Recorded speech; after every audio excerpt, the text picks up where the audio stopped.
time for the exciting adventures of Sky Girl Reporter.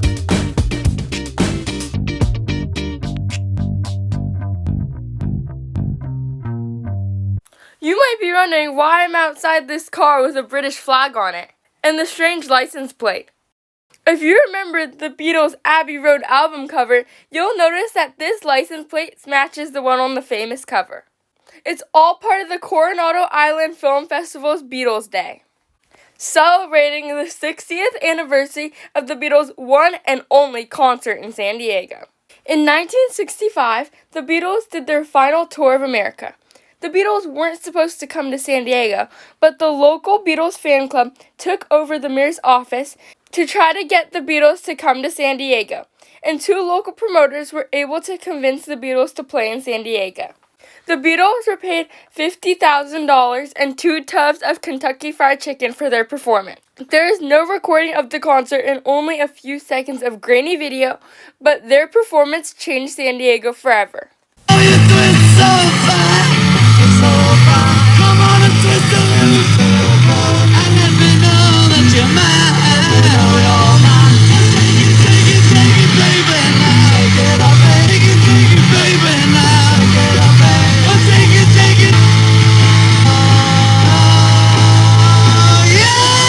Today, I'm back on the red carpet interviewing all the participants for the festival.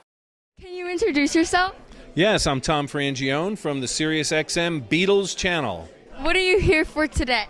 I'm one of the presenters here at the Coronado Island Film Festival, Sky. We have a Beatles afternoon planned with discussions about their movie Help, which is celebrating its 60th anniversary. The Beatles' appearance here in San Diego, their one and only visit to San Diego. And I'll be closing the event with my interview with Paul McCartney, which I did a couple years ago.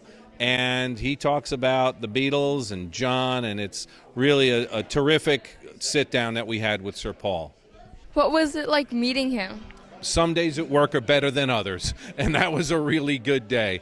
Got to sit with him one-on-one, no one else in the room, and it was a great conversation. He was very funny, he was smart, he was insightful, he shared great stories, and more than anything, he made me feel very at ease. It was a very easygoing conversation, as I think people are going to hear when we play the interview. What was it like working with Ringo at the Ryman Theater? It was fantastic. I just did a 2-hour interview with Ringo as well that we'll be playing on Sirius in the coming months. What's one thing that you found really interesting about the Beatles? The thing that I think impressed me most was how fast they progressed. So by the time Paul was 15, he was writing songs like When I'm 64.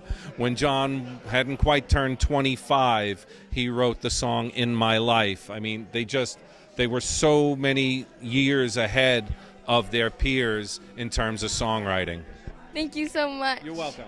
Can you introduce yourself? Yes, I'm Bruce Spizer from New Orleans, Louisiana. What are some of the projects you've done about the Beatles? Well, I've now written 17 books on the Beatles, including most recently the Beatles album series, which is a 9-book series on all of the different albums the Beatles have done, putting things in context.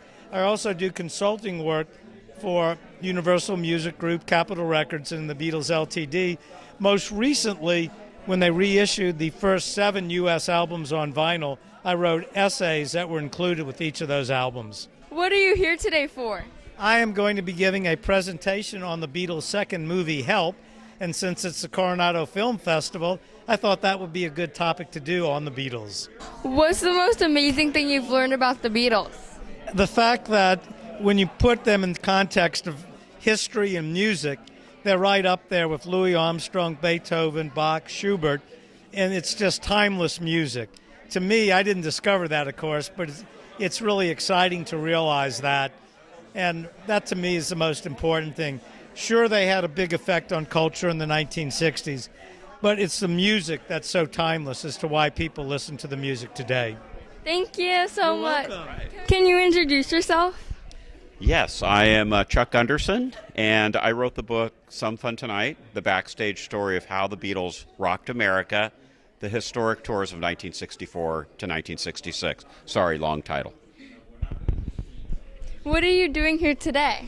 The reason I'm here is that we are going to discuss the 60th now anniversary of the Beatles live concert here at Balboa Stadium. And so we'll do about a 30-minute presentation on why they came to San Diego. What's the most interesting thing you've learned about the Beatles? That is a really good question. They didn't just show up in America and they were famous. They toiled and worked and played and performed at one stretch of their career in the early days when no one knew who they were. No one. They were just this teenage rock group. They were in a club in Germany that they played every day from 4 p.m. in the afternoon all the way till 4 a.m. And at one stretch, they did 98 straight nights of that. That's really hard work. So that's what really impressed me about the Beatles. The Beatles played in San Diego one time, but there's been thousands of other artists who have played at San Diego. What makes the Beatles playing at San Diego so important? It was the Beatles appearing on the Ed Sullivan Show that made everyone else that appeared in San Diego want to come and play San Diego. The Beatles made other people into musicians. They saw them on Ed Sullivan and said, I would like to do that. That looks like a great job. And that's why we have all these great musicians today. It's because of that moment on February 9th, 1964. The presentation was amazing. We watched the Beatles performing, learned how they came to San Diego, all about their movie Help, and watched an amazing interview with Paul McCartney. After that, the moderator Leonard Maltin interviewed all of them. If you're a longtime viewer, you remember that 2 years ago I did a sit-down interview with Leonard Maltin. I'd like to say thank you for your time and letting us learn about what a film critic does. Thank you. My pleasure, Sky. Good luck to you. Thank you. I interviewed him again on Beatles Day when I asked him about the Beatles and other things. I'm back with Leonard Maltin, so let's ask him a few questions. As a movie critic, what's your favorite Beatles movie? A Hard Day's Night. It put the director of that film, Richard Lester, on the map, more or less. And it's still a great movie. Did you get to meet any of the Beatles members? No, I wish I had.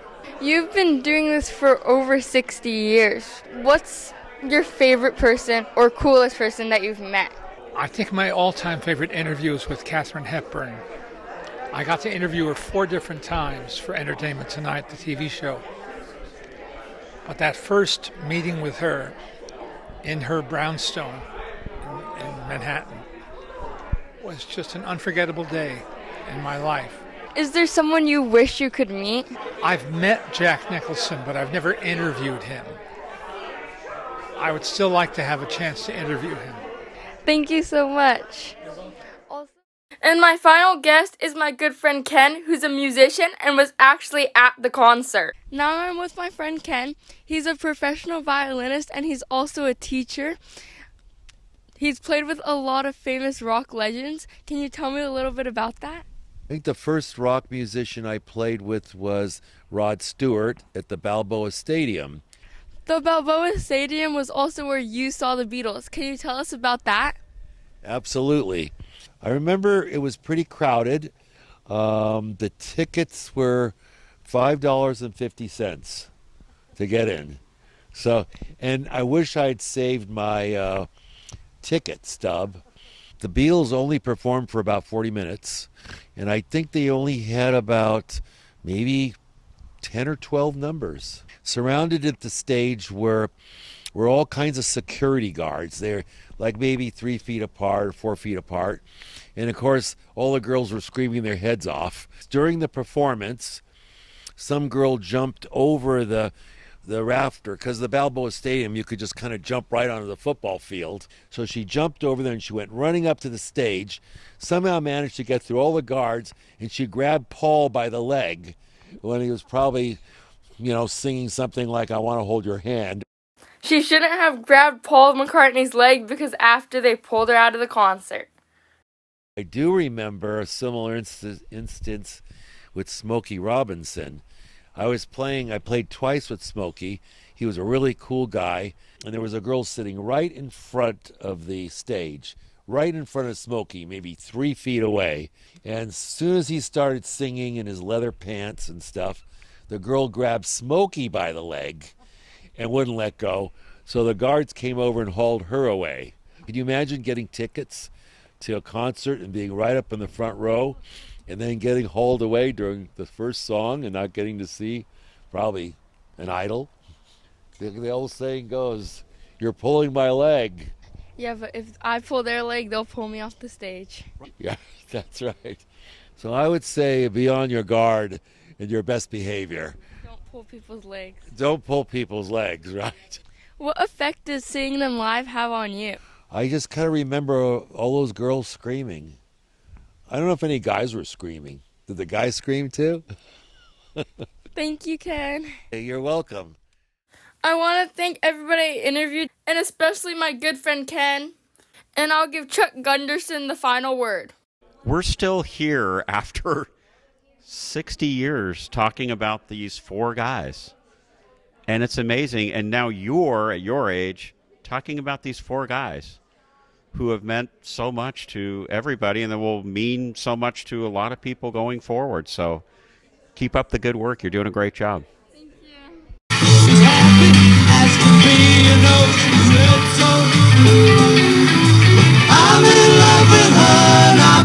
And I hope to see you next time on Sky Girl Reporter with a new adventure. Bye!